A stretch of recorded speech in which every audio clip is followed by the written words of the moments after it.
हरे कृष्णा। आप सभी का स्वागत है मेरी एकेडमी में। मैं सृष्टि यादव बात कर रही हूँ। आज हम पढ़ने जा रहे हैं, इसमें हम सभी विषय पढ़ेंगे अपनी एकेडमी में। अभी हम श्रीमद् भगवद गीता पढ़ने जा रहे हैं, स्पिरिचुअल कंटेंट। उसके अलावा हम पॉल साइंस भी पढ़ेंगे यहाँ पे। तो अभी हम पढ़ने जा रहे हैं श्रीमद् भगवद गीता यथारूप कृष्ण कृपा मूर्ति श्री श्रीमद ऐसी भक्ति वेदांत स्वामी प्रभुपाद रचित है। ये जिसकी स्थापना इन्होंने 1966 में की थी। अंतर्राष्ट्रीय कृष्ण भावनामृत संस्था है ये, इस सोसाइटी के, इस्कॉन के। तो ये पढ़ते समय आप सभी को पता होगा, ये बहुत सुंदर अच्छी बुक है श्रीमद् भगवद गीता की, इस्कॉन की। और हम सभी को इसी बुक से पढ़ना है। बहुत ऑथेंटिक बुक है। सबसे पहले श्लोका दिया है, फिर उसका शब्दार्थ दिया है, उसके बाद उसका अर्थ, फिर तात्पर्य है ना। और इसमें 18 अध्याय हैं भगवद गीता में, जिसमें अभी हम 9वें अध्याय पे हैं। तो जब हम 9वें अध्याय पे हैं तो अभी 9वें अध्याय का हम वो समझेंगे, महत्व, अर्थ समझेंगे। हर अध्याय का अपना एक अलग महत्व है। सभी अध्याय 1 बाय 1 पढ़ने चाहिए। अभी हम 9वें अध्याय पर हैं, तो अभी पहले हम 9वें को समझेंगे। 9वें अध्याय का ये हल्का सा इंट्रोडक्शन है। जैसे ये परम गुह्य ज्ञान 9वां अध्याय। भगवान श्री कृष्ण परमेश्वर हैं। भक्ति के माध्यम से जीवन से शाश्वत संबंध है। शुद्ध भक्ति को जागृत करके मनुष्य कृष्ण के धाम को वापस जाता है। और ये आपको अभी और डिटेल में बताऊंगी इसके बारे में। सबसे पहले हम मंगलाचरण पढ़ लेते हैं, जिससे हमें प्रभु की कृपा मिलती है। ओम अज्ञानतिमिरान्धस्य ज्ञानाञ्जनशलाकया चक्षुरुन्मीलितं येन तस्मै श्रीगुरुवे नमः। श्रीचैतन्यमनोभीष्टं स्थापितं येन भूतले स्वयं रूपं कदा मह्यं ददाति स्वपदान्तिकम्। यहाँ शिष्य कह रहे हैं, जैसे गुरुदेव कह रहे हैं, जो भी भक्ति से पढ़ रहे हैं वो अपने रूपात को याद करते हुए ये पढ़ रहे हैं। मैं घोर अज्ञान के अंधकार में उत्पन्न हुआ था और मेरे गुरु ने अपने ज्ञान रूपी प्रकाश से मेरी आंखें खोल दी। मैं उन्हें सादर नमस्कार करता हूँ। शील रूप गोस्वामी प्रभुपाद कब मुझे अपने चरण कमलों में शरण प्रदान करेंगे, जिन्होंने इस जगत में भगवान चैतन्य की इच्छा की पूर्ति के लिए प्रचार योजना मिशन की स्थापना की। प्रभुपाद से, गुरुदेव से प्रार्थना कर रहा है शिष्य कि वो कब मुझे अपने चरण कमलों में शरण प्रदान करेंगे। तो अपने ज्ञान रूपी प्रकाश से आप मेरी आंखें खोल दी। जब भी गुरु जीवन में आते हैं तो हमारा जीवन का अंधकार मिटता है, जिसने सालों से हमारे अंधकार का पर्दा पड़ा हुआ था कि हम इसी संसार को सत्य मानते आ रहे हैं, भौतिक संसार को, आत्मा के महत्व को और आत्मा के सत्य को हम नहीं समझ पाए। थोड़ा बहुत हम सुनते समझते रहते हैं कि आत्मा ही सत्य है, लेकिन हम उसे उतना डीप में नहीं जानते कि जब गुरु जीवन में आते हैं तो हमें अंधकार से प्रकाश की ओर लेकर चल देते हैं। मैं भी बहुत बहुत धन्यवाद करती हूँ। मेरे जीवन में मेरे गुरु आए। अभी मैं अपने गुरु माँ से पढ़ रही हूँ, शिष्य गुरु से। फिर अभी हम आगे पढ़ते हैं। वंदे हम श्री गुरो श्रीयुतपदकमलम श्री गुरून् वैष्णवाश्रम श्री रूपम सागर जातम सहगण रघुनाथान्वितम तम सजीवम सादेतम सावधूतम परिजन सहितम श्री कृष्ण चैतन्य देवम श्री श्री राधा कृष्ण पादान सहगण ललिता शिव शाखान्वितांश। मैं अपने गुरु के चरण कमलों को तथा समस्त वैष्णवों के चरणों को नमस्कार करता हूँ। मैं शील रूप गोस्वामी तथा उनके अग्रज सनातन गोस्वामी एवं साथ ही रघुनाथ भट्ट, गोपाल भट्ट एवं शील जीव गोस्वामी के चरण कमलों को सादर नमस्कार करता हूँ।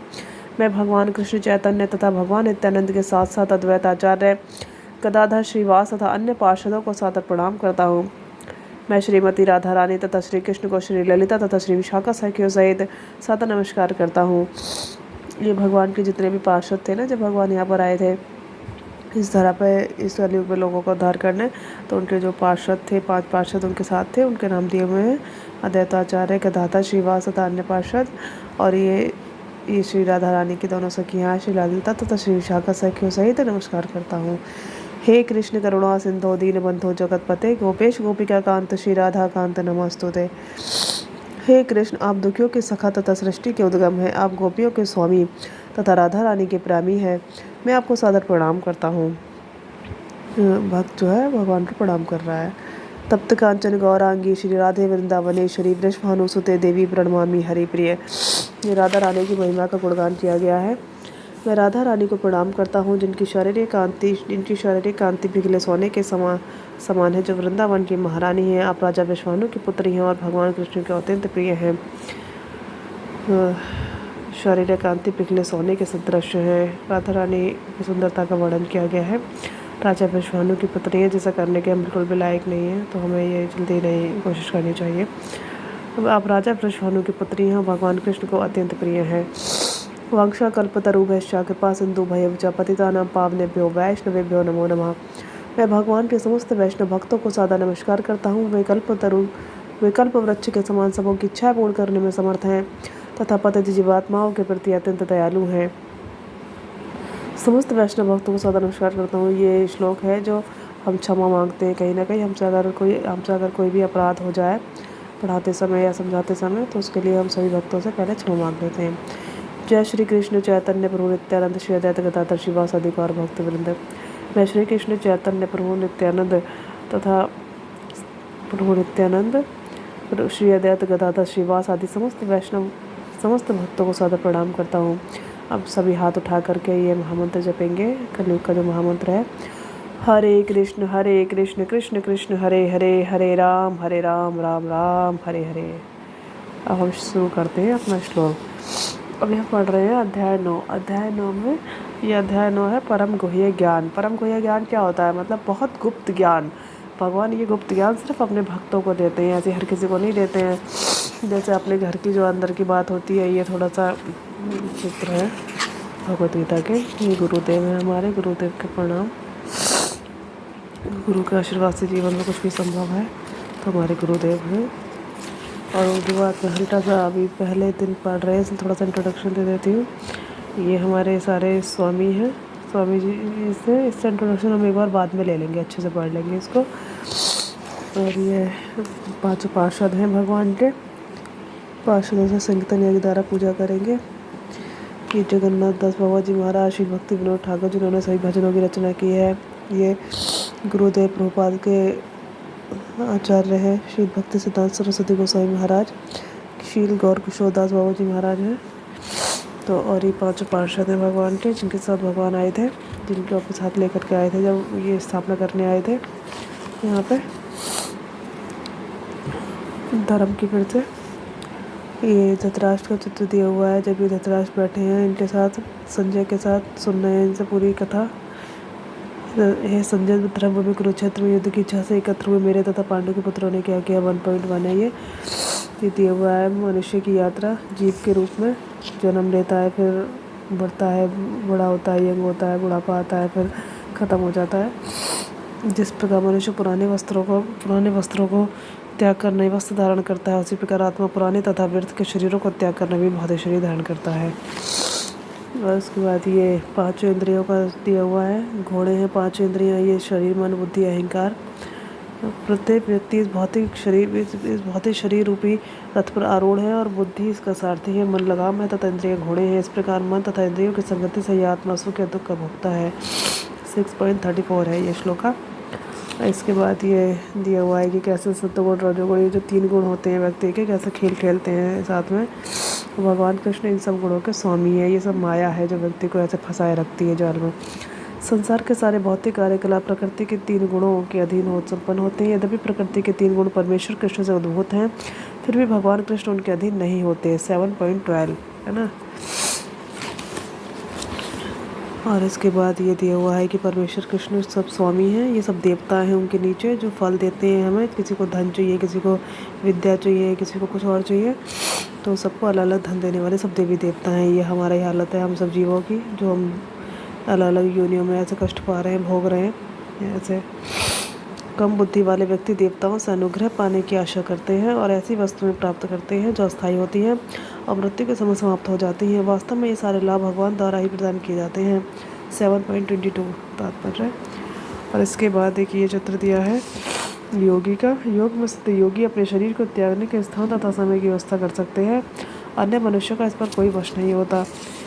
8.24 है ये श्लोका, है ना। ये मतलब जो योगी होते हैं, जब व्यक्ति बहुत अच्छे से योग साधना कर लेता है, तो हम वो तय कर सकता है कि वो कहाँ, बहुत सिद्ध योगी, कि उसे कहाँ कब वो शरीर त्यागेगा और कब वो नया जन्म लेगा, कहाँ पर।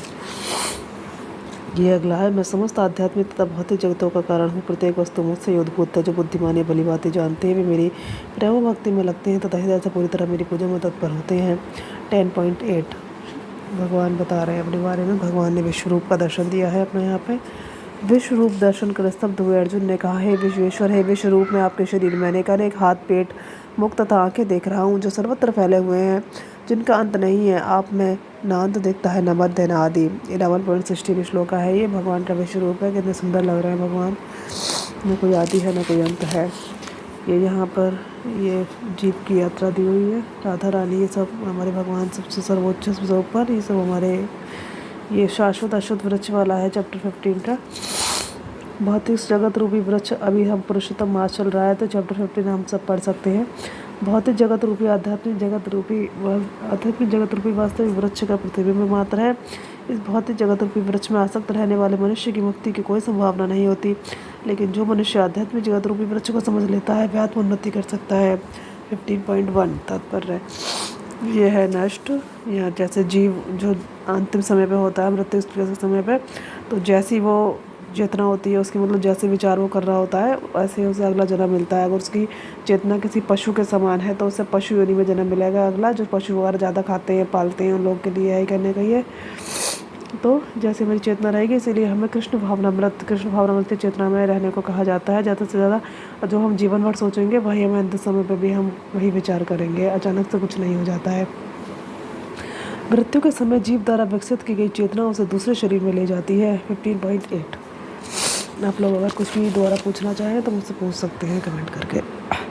प्लीज़ इस चैनल को लाइक, शेयर, सब्सक्राइब जरूर करें ज़्यादा से ज़्यादा, ताकि मैं और बहुत अच्छे से एक एक श्लोक का डिटेल वाइज लेकर के आऊँ। बाद में इसमें बहुत अच्छा चेंजेस करूँगी मैं, बहुत अच्छे, मतलब और ज़्यादा इम्प्रूव करूँगी इसको। अभी तो बस स्टार्टिंग है।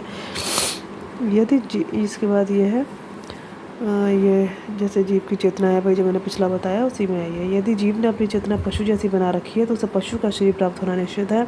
15.9 ये अगला है। भगवान ऊपर से देख रहे हैं यहाँ क्या क्या हो रहा है। ये कोई तपस्वी है, कोई जानवर है, कोई कुछ कर रहा है, कोई कुछ कर रहा है। मैं प्रत्येक जीव के हृदय में आसीन हूँ और मुझसे स्मृति, ज्ञान तथा स्मृति होती है। मैं ही वेदों के द्वारा जानने योग्य हूँ।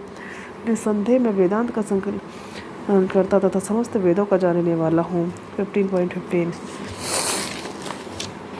हमारे पुरुषोत्तम भगवान आ गए, आराम से बैठे हैं, गैया चुरा रहे हैं। सदैव मेरा चिंतन करो, मेरे भक्त बनो, मेरी पूजा करो और मुझे नमस्कार करो। इस प्रकार तुम निश्चित रूप से मेरे पास आओगे। मैं तुम्हें वचन देता हूँ, क्योंकि तुम मेरे परम प्रिय मित्र हो। 18.65 तो बहुत कुछ है पढ़ने के लिए। इसका इंट्रोडक्शन है, सब कुछ है, सभी कुछ पढ़ा जाना चाहिए, लेकिन अभी हम पहले स्टार्टिंग कर रहे हैं। अभी हम जैसे ये हमारी एक गुरु परंपरा दी हुई है, जिस गुरु परंपरा के माध्यम से ये सारे हमारे गुरु हैं। एवं परंपरा प्राप्तम एवं राजस्व विदो भगवद्गीता 4.2 यह भगवद्गीता यथारूप इस गुरु परंपरा द्वारा प्राप्त हुई है। ये हमारी गुरु परंपरा है। सबसे पहले गुरु हमारे भगवान श्री कृष्ण है, उसके बाद ब्रह्मा, नारद, व्यास, मध्व, पद्मनाभ, नरहरि, माधव, अक्षोभ्य, जयतीर्थ, ज्ञान सिंधु, दयानिधि, विद्यानिधि, राजेंद्र, जयधर्म, पुरुषोत्तम, भ्रमणतीर्थ, व्यासतीर्थ, लक्ष्मीपति, माधवेंद्रपुरी, ईश्वरपुरी, नित्यानंद, अद्वैत, श्री चैतन्य महाप्रभु, रूप स्वरूप सनातन, रघुनाथ, जीव, कृष्णदास, नरोत्तम, विश्वनाथ, बलदेव, जगन्नाथ, भक्ति विनोद, गौर किशोर, भक्ति सिद्धांत सरस्वती, ऐसी भक्ति वेदांत स्वामी प्रभुपाद, है ना। तो अभी कितना होगा 32। ये 32वें गुरु थे हमारे गुरुदेव स्वामी प्रभुपाद। हमारे यही आराध्य हैं, सबसे लास्ट गुरु यही थे। गुरु परंपरा होती है कि हम जिनसे सीख रहे हैं उनको पूरा सबसे ऊपर रखते हुए, ये इसमें दासेर अनुदास जैसे एक भजन भी है कि जो हमारे गुरु हैं हमारे लिए वो सर्वोपरि हैं। मतलब हम उनके सब माध्यम से होते हुए हम ऊपर तो जा सकते हैं। भगवान को सीधे नहीं पा सकते कभी भी, गुरु के माध्यम से पा सकते हैं। और हम जिनके माध्यम से शिक्षा ले रहे हैं, जैसे मैं अपने गुरु माँ के माध्यम से ले रही हूँ, मेरी चितना माता जी मेरी गुरु हैं, चित्रांगी माता जी, तो उनके माध्यम से जैसे मैंने शिक्षा ली है तो मेरे लिए वो सर्वोपरि हैं। और जो उनके गुरु हैं, फिर उनके गुरु ऐसे गुरु परंपरा के माध्यम से जब हम सीखते हैं तभी अच्छे से सीख पाते हैं। तो अभी हम कर रहे हैं चैप्टर 9। अभी हम एक एक चीज़ को डिटेल में बाद में समझ लेंगे। अभी मैंने आपको कहा, एक इंट्रोडक्शन दे दिया। तो हम सभी के लिए भगवद्गीता को समझना बहुत अनिवार्य है। हम कोई भी पढ़ाई कर रहे हैं, भगवद्गीता कहीं ना कहीं हमें एक शक्ति भी देती है, हमें जीवन जीने के नियम सिखाती है, बहुत कुछ सिखाती है ना। तो हमारा मैं भी इस तैयारी की है, मैंने सिविल्स की तैयारी की है, लेकिन जब भगवद्गीता पढ़ा तो जाना कि पढ़ना कितना ज़रूरी था। इनके कुछ श्लोक से हमें जीवन के तौर तरीके बहुत कुछ चीज़ समझने को मिलता है। तो अध्याय 9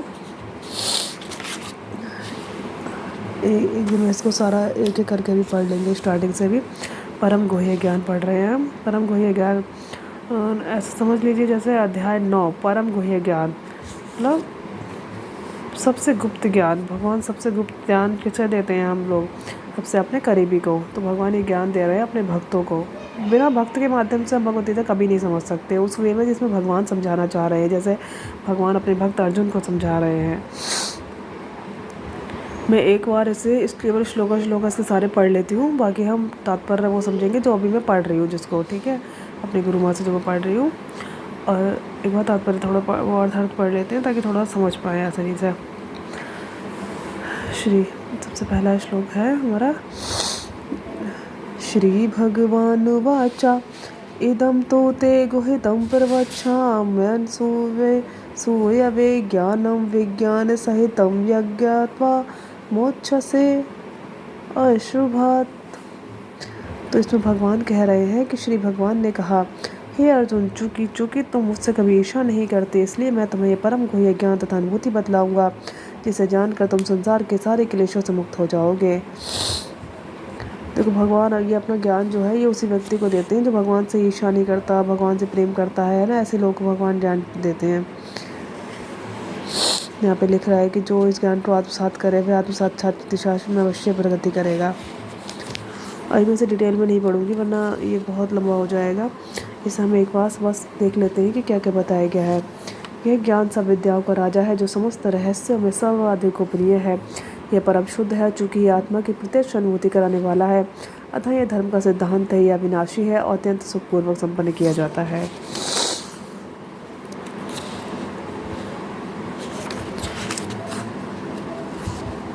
हे परंतप, जो लोग भक्ति में श्रद्धा नहीं रखते वे मुझे प्राप्त नहीं कर पाते, अतः वे इस भौतिक जगत में जन्म मृत्यु के मार्ग पर वापस आते रहते हैं। यह संपूर्ण जगत मेरे अव्यक्त रूप द्वारा व्याप्त है। समस्त जीव मुझ में है किंतु मैं उनमें नहीं हूँ। हे कुंती पुत्र, कल्प का अंत होने पर सारे प्राणी मेरी प्रकृति में प्रवेश करते हैं और अन्य कल्प के आरंभ होने पर मैं उन्हें अपनी शक्ति द्वारा पुनः प्रकट करता हूँ। संपूर्ण विराट जगत मेरे अधीन है। यह मेरी इच्छा से बारंबार स्वतः प्रकट होता है और मेरी ही इच्छा से अंतर्निष्ठ होता है। हे धनंजय, ये सारे कर्म मुझे नहीं बांध पाते हैं। मैं उदासीन की भांति इन सारे भौतिक कर्मों से सदैव विरक्त रहता हूँ। हे कुंती पुत्र, ये भौतिक प्रकृति मेरी शक्तियों में से एक है, मेरी शक्तियों में से एक है और मेरी अध्यक्षता में कार्य करती है, जिससे सारे चर तथा अचर प्राणी उत्पन्न होते हैं। इसके शासन में जगत बारंबार सृजित अविनष्ट होता रहता है। जब मैं मनुष्य रूप में अवतरित होता हूँ तो मूर्ख मेरा उपहास करते हैं। वे मुझ परमेश्वर के दिव्य स्वभाव को नहीं जानते। लोग उपहास करते हैं ना भगवान, राजा भगवान आते हैं धरा पर, लेकिन ऐसे अज्ञानियों का दुर्भाग्य होता है। जो लोग इस प्रकार मोहग्रस्त होते हैं वे आसुरी तथा नास्तिक विचारों के प्रति आकृष्ट रहते हैं। इस मोहग्रस्त अवस्था में उनकी मुक्ति, आशा, उनके सकाम कर्म तथा ज्ञान का अनुशीलन सभी कुछ निष्फल हो जाते हैं। हे पार्थ, मोहमुक्त महात्मा जन दैवी प्रकृति के संरक्षण में रहते हैं। वे पूर्णतः भक्ति में निमग्न रहते हैं, क्योंकि वे मुझे आदि तथा विनाशी भगवान के स्वरूप रूप में जानते हैं। ये महात्मा मेरी महिमा का नित्य कीर्तन करते हुए, दृढ़ संकल्प के साथ प्रयास करते हुए, मुझे नमस्कार करते हुए भक्ति भाव से निरंतर मेरी पूजा करते हैं। अन्य लोग जो ज्ञान के अनुशीलन द्वारा यज्ञ में लगे रहते हैं वे भगवान की पूजा उनके अधेय रूप में, उनके विविध रूप में तथा विश्व रूप में करते हैं। मैं ब्रह्मांड का पिता, माता, आश्रय तथा पिता हूँ। वहाँ हूँ मैं ज्ञान जानने योग्य शुद्धिकर्ता तथा ओंकार हूँ। मैं ऋग्वेद, सामवेद तथा यजुर्वेद भी हूँ। मैं ही लक्ष्य पालन करता, स्वामी, साक्षी, धाम, शरणास्थली तथा अत्यंत प्रिय मित्र हूँ। मैं सृष्टि, प्रलय, सबका आधार, आश्रय तथा विनाशी बीज भी हूँ। इस सब एक एक हम डिटेल में पढ़ेंगे खूब अच्छे से बाद में। हे अर्जुन, मैं ही ताप प्रदान करता हूँ और मैं वर्षा को रोकता तथा लाता हूँ। मैं अमृत हूँ और साक्षात मृत्यु भी हूँ, और आत्मा तथा असत दोनों मुझ में ही हैं। वे वेदों का अध्ययन तथा सोमरस का पान करते हैं। वे स्वर्ग प्राप्ति की गवेषणा करते हुए अप्रत्यक्ष रूप से मेरी पूजा करते हैं। वे पाप कर्मों से शुद्ध होकर इंद्र के पर्वत स्वर्ग धाम में जन्म लेते हैं, जहाँ वे देवताओं का सा आनंद भोगते हैं। इस प्रकार जब वे उपासक विस्तृत स्वर्गीय इंद्रिय सुख को भोग लेते हैं और उनके पुण्य कर्मों के फल क्षीण हो जाते हैं, तो वे स्मृति लोक में पुनः लौट कर आते हैं। इस प्रकार जो तीनों वेदों के सिद्धांतों में दृढ़ रहकर इंद्रिय सुख की गवेषणा करते हैं, उन्हें जन्म मृत्यु का चक्र ही मिल पाता है। किंतु जो लोग अनन्य भाव से मेरे दिव्य स्वरूप का ध्यान करते हुए, अब हम ये वाला श्लोक पढ़ रहे हैं इस समय, तो इसको हम डिटेल में पढ़ते हैं आज। ठीक है, बाकी एक श्लोक आपको डिटेल में पढ़ाऊंगी और मैं जैसा आप लोग का रिस्पॉन्स रहेगा, आप पर्सनल लाइक शेयर सब्सक्राइब अच्छे से कीजिएगा मेरे चैनल को। फिर एक एक श्लोक का हम डिटेल में पढ़ेंगे और जैसा भी आप लोग कमेंट करेंगे अच्छे कमेंट्स कीजिएगा थोड़ा बढ़िया से, ताकि और इंटरेस्ट आए आगे पढ़ने में, है ना। फिर हम वीडियोज़ वगैरह भी शुरू कर देंगे, कुछ अच्छी मुझे ऑडियंस अगर मिलेगी तो उस पढ़ करके फिर हम उसको वीडियो यूट्यूब पर डाल सकते हैं। अभी तो मैं शुरुआत ही कर रही हूँ। ठीक है, मैं भी आप लोगों की तरह ही हूँ, तैयारी की है अभी और अभी भी मैं लेक्चरशिप की तैयारी वगैरह कर रही हूँ साथ में। बट ये मुझे बहुत महत्वपूर्ण लगता है सब कुछ से ज़्यादा, क्योंकि जब तक हम जीवन में हमें कहीं प्रेरित ना हो, कहीं से हमको शक्ति ना मिले, वरना तो उठने का भी मन नहीं करता कई बार पढ़ने का। इतने टाइम से पढ़ रही थी, बहुत डिमोटिवेशन फील होता था। भगवान जीवन में आते हैं, बड़ा मतलब एक उत्साह सा जीवन में रहता है, जीवन का उद्देश्य आपको पता चलता है। भगवद गीता जब हमारे जीवन में आती है, भगवान आते हैं, गुरु आते हैं, तो बहुत बड़ा फ़र्क आ जाता है। सुबह जल्दी उठें, जीवन जीने के तरीके पता चलते हैं, योग मेडिटेशन वगैरह करें जिससे हमारे जीवन में उत्साह बना रहे। सुबह सुबह जल्दी उठ कर नहा लें, बहुत सारी चीज़ें हैं, धीरे धीरे हम लोग चर्चा करेंगे। तो अभी हम पढ़ रहे हैं श्लोक संख्या 9.22। ठीक है, बहुत महत्वपूर्ण श्लोक है ये, जिसमें अनन्य भाव की चर्चा की गई है। अनन्य भाव जो सबसे महत्वपूर्ण है, एकमात्र कृष्ण, एकमात्र भगवान, एकमात्र गुरु, और जीवन में कोई नहीं। तभी हम बहुत कृपा मिलती है तब हमें। जब हम 10 तरफ भागते हैं ना इधर उधर, कभी महादेव कभी ये, मतलब हम कर सकते हैं पूजा उनकी भी, मेरे कहने का नाम मेरा लेने का मतलब ये नहीं है। लेकिन ये बात ये है कि जब हम एक को मानते हैं ना, तो वो पूरी तरह से वो व्यक्ति भी हमें फिर हमारे लिए हमेशा खड़ा रहता है। जब हम किसी पे एक पे पूरी तरह डिपेंड रहते हैं, जैसे विवाह में हो चाहे हम मित्रता में हो, जैसे अर्जुन जब कृष्ण भगवान पर पूरे डिपेंड थे तो उन्होंने हर हद तक जाके उनकी पूरी सहायता की, सब कुछ किया उनके लिए। ऐसी मित्रता में भी होता है। बाकी हम जब तक हम पूजा कर रहे हैं, मैं भी करती थी, सरस्वती माँ की पूजा करती थी जब मैं पढ़ाई कर रही थी, मुझे विद्या का बहुत वो रहता था चाहिए। तो हम सभी करते हैं अपने अपने जीवन में, जब हमें धन चाहिए होता है तो माँ लक्ष्मी को पूछते हैं, तो ये तब तक अच्छा लगता है। लेकिन जब हम भगवान की महिमा को जान जाए, समझ जाए, तब सिर्फ एकमात्र कृष्ण, फिर देखना धन वैभव लक्ष्मी तो जीवन में ऑटोमेटिक आ जाएंगे। जितना जो हमारे लिए अच्छा होगा हमारे जीवन में ज़रूर रहेगा, और यही भगवान यहाँ पे बता भी रहे हैं। तो हम पढ़ते हैं श्लोक संख्या 9.22। अनन्याश्चिन्तयन्तो मां ये जना पर्युपासते तेषां नित्यभियुक्तानां योगक्षेमं वहाम्यहम्। जब हम बाद में पढ़ना शुरू करेंगे ना, तो ये सब मैं आपसे पढ़वाया करूँगी। अभी मैं पढ़ लेती हूँ।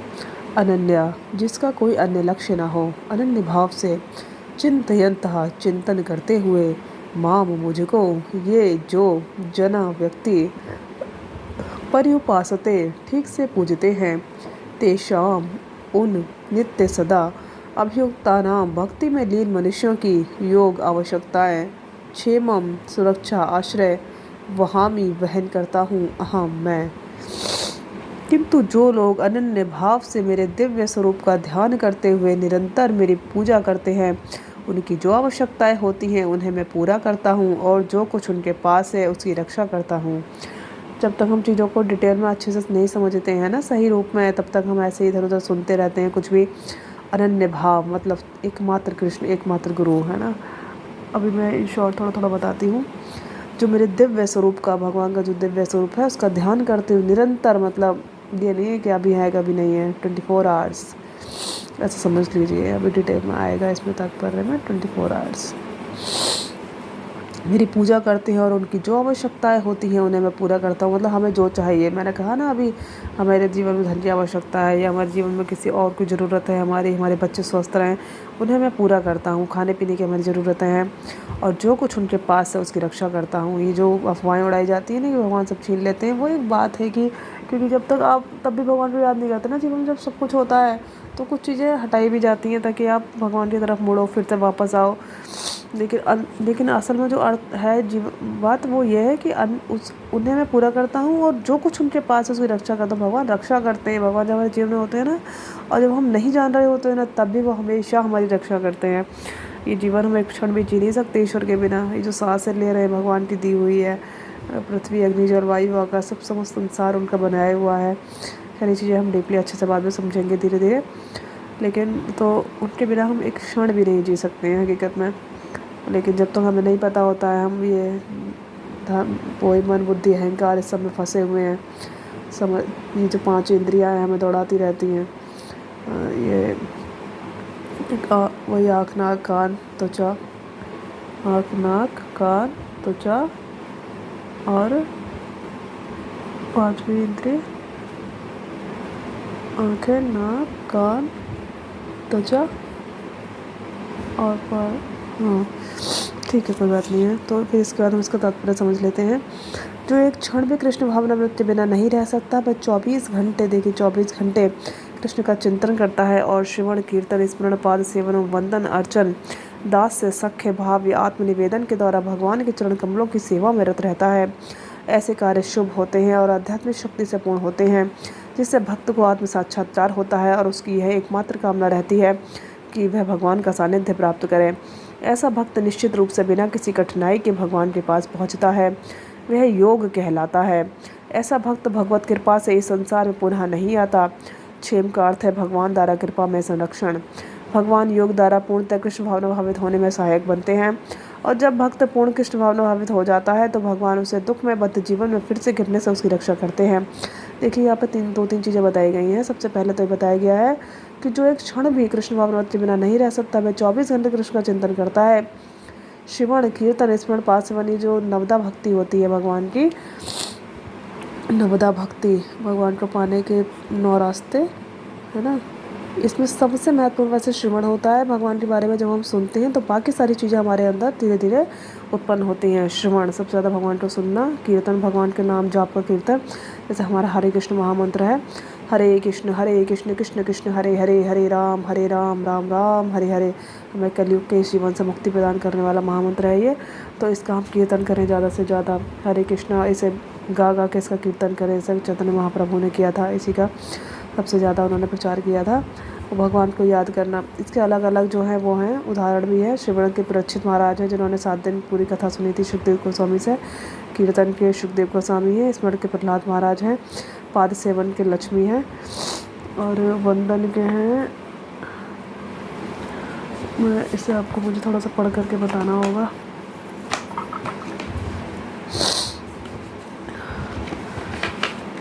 वैसे हर चीज़ को थोड़ा सा समझते चलेंगे तो काफ़ी अच्छा रहेगा।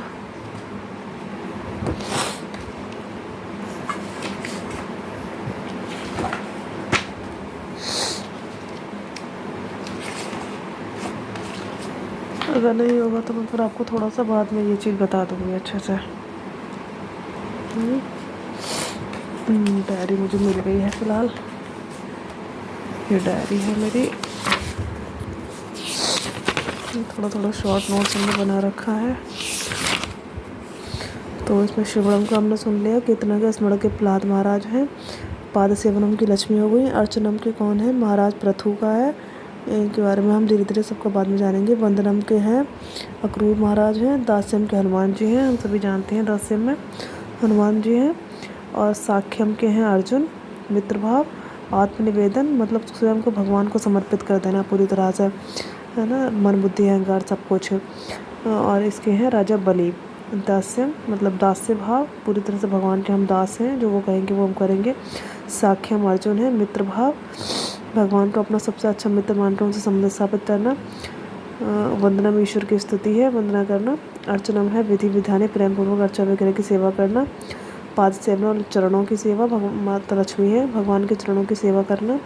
स्मरण याद करना, निरंतर भगवान का ध्यान या स्मरण करना। भक्त प्रहलाद महाराज का उदाहरण है ये। कीर्तनम गुणगान करना भगवान का, ईश्वर के नाम भजनों और लीलाओं का गुणगान करना। श्रवणम परीक्षित महाराज हैं, ईश्वर की महिमा कथाओं और उपदेशों को ध्यान से सुनना। ठीक है, तो अभी हमने थोड़ा शॉर्ट में जान लिया है, अभी हम बहुत डिटेल में से बाद में पढ़ लेंगे। ठीक है, एक तो ये चीज़ हो गई कि नवदा भक्ति के द्वारा भगवान का स्मरण करना, नवदा भक्ति के द्वारा भगवान की सेवा करना। और इसमें बताया गया, देखिए ऐसे कार्य शुभ होते हैं और आध्यात्मिक शक्ति से पूर्ण होते हैं। आध्यात्मिक शक्ति से हमें शक्ति मिलती है जब भगवान की सेवा करते हैं। ऐसे हमें नहीं मन डरता है ना करने का, जिससे भक्त को आत्म साक्षात्कार होता है, जानना कि मैं कौन हूँ क्या हूँ। उसी यही एकमात्र कामना रहती है कि वह भगवान का सानिध्य प्राप्त करे। एक भक्त की जो कामना होती है ना, एकमात्र यही होती है कि उसे भगवान का संग साथ मिले, और दूसरी कोई कामना नहीं होती। ऐसा भक्त निश्चित रूप से बिना किसी कठिनाई के भगवान के पास पहुँचता है। यह योग कहलाता है। ऐसा भक्त भगवत कृपा से इस संसार में पुनः नहीं आता। क्षेम का अर्थ है भगवान द्वारा कृपा में संरक्षण। यह हमें याद रखना है कि योग का अर्थ क्या होता है कि बिना किसी कठिनाई से भगवान के पास पहुंचता है।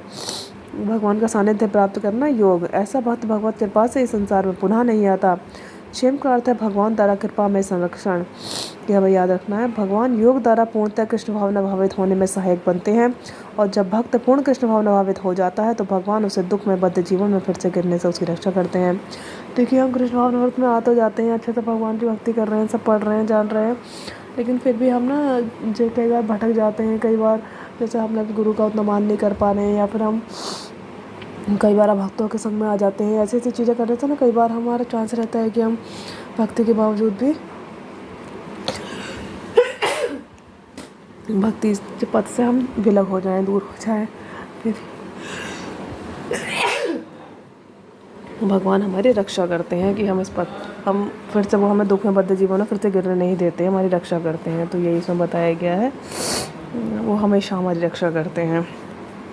और अगर बाई चांस हम गिर भी जाते हैं, इस बार जैसे मुझे भी 2 साल हो गए आज पढ़ते हुए, गिर भी जाते हैं तो हम हो सकता है हमारा 1 साल 2 साल या बहुत सालों का गैप हो जाए। मेरा तो ऑलरेडी मुझे लगता है कि हम पहले बहुत पिछड़े हुए हैं, तो अब ना हो। पूरी कोशिश तो ये होनी चाहिए कि अब फिर से हम ना भटके, ना दोबारा जाए उस अनर्थ के जीवन में।